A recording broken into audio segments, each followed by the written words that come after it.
Assalamualaikum warahmatullahi wabarakatuh.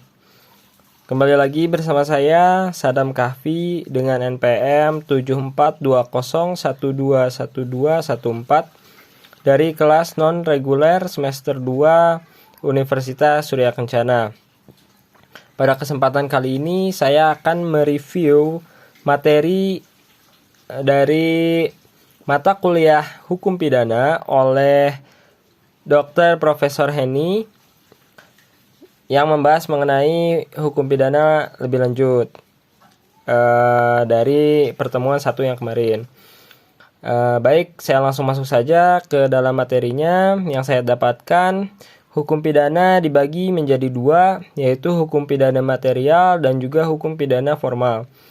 Untuk hukum pidana material, berarti adanya larangan dan keharusan atau asas legalitas, dan juga ada pertanggungjawaban pidana atau asas kesalahan. Larangan dan keharusan ini mengatur kepada setiap orang yang bersangkutan dengan tindak pidana. Begitu juga dengan pertanggungjawaban pidana ditunjukkan untuk orang-orang yang bersangkutan dengan hukum atau tindakan pidana. Selanjutnya ada hukum pidana formal, yang berarti hak negara untuk memberikan sanksi terhadap pelaku tindak pidana.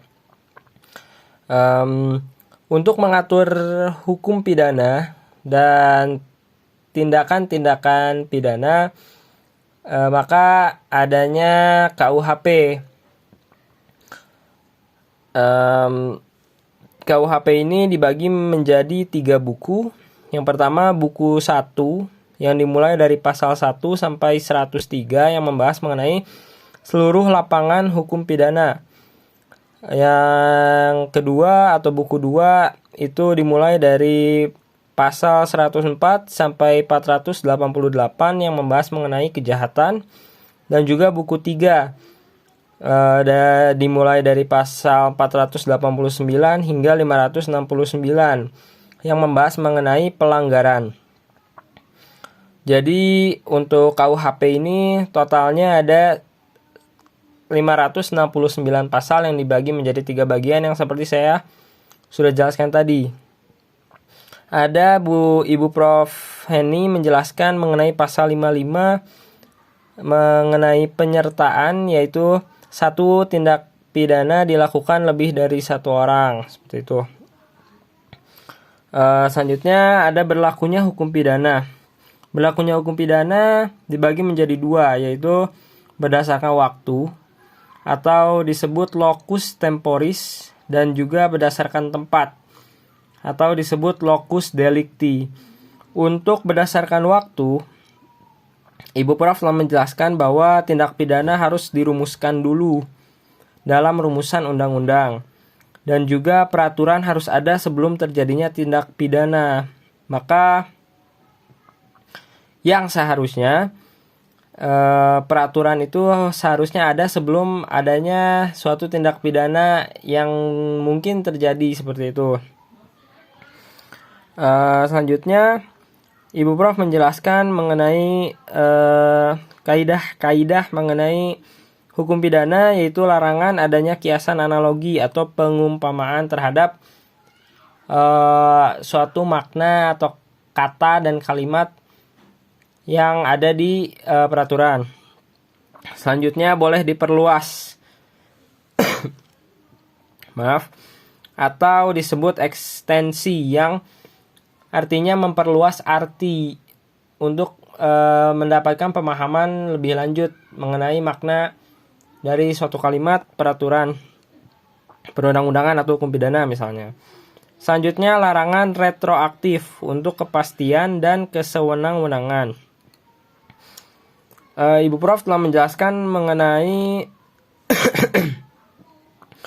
tindak pidana yang dilakukan di udara.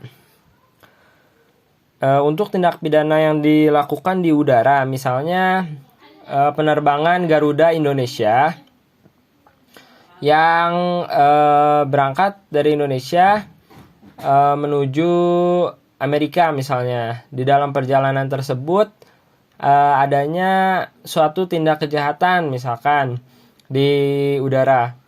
Nah, maka untuk menentukan hukuman tindak pidana yang diberlakukan itu dari negara mana, maka yang diberlakukan adalah hukum dari bendera kapal tersebut. Misalnya kapal tersebut berbendera Indonesia, maka untuk menindaklanjuti tindak kejahatan yang terjadi di pesawat tersebut menggunakan hukum Indonesia seperti itu. Ibu Prof juga menjelaskan mengenai Z atau ZEE itu 200 mil